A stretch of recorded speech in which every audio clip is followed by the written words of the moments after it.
অঢেল সম্পদ জনস্বাস্থ্যের তবিবুরের একাধিক স্ত্রীর নামে বাড়ি গাড়ি সিরাজগঞ্জের নান্দনিক ভবন কাজ পেত পছন্দের ঠিকাদাররা। জিডিপির ৫% শিক্ষায় বরাদ্দের লক্ষ্য সরকারের। বেসরকারি শিক্ষকদের অবসর ভাতা দ্রুত প্রদানের নির্দেশ প্রধানমন্ত্রীর। উদার গণতান্ত্রিক বাংলাদেশ প্রতিষ্ঠা করতে চায় বিএনপি বললেন ফখরুল। বিদ্যুতের দাম বাড়ানো জনগণের ওপর জুলুম মন্তব্য পরোয়ারের।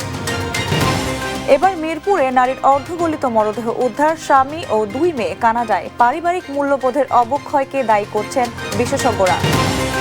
বাজেটে করের বোঝা না বাড়ানোর আহ্বান ব্যবসায়ীদের।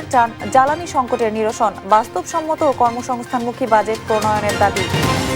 দলীয় প্রতীক ছাড়া স্থানীয় সরকার নির্বাচন জনপ্রিয়তা যাচাইয়ের বড় সুযোগ। গুরুত্ব পাবে যোগ্য নেতৃত্ব। ভালো মন্দ দুটি দেখছেন বিশ্লেষকরা। এবং ইউরোপের মাটিতে বাংলাদেশের নতুন অধ্যায়। রাত 11টায় সান মারিনোর মুখোমুখি হবে হামজা সমিতরা। প্রীতি ম্যাচে জয় পেতে মরিয়া।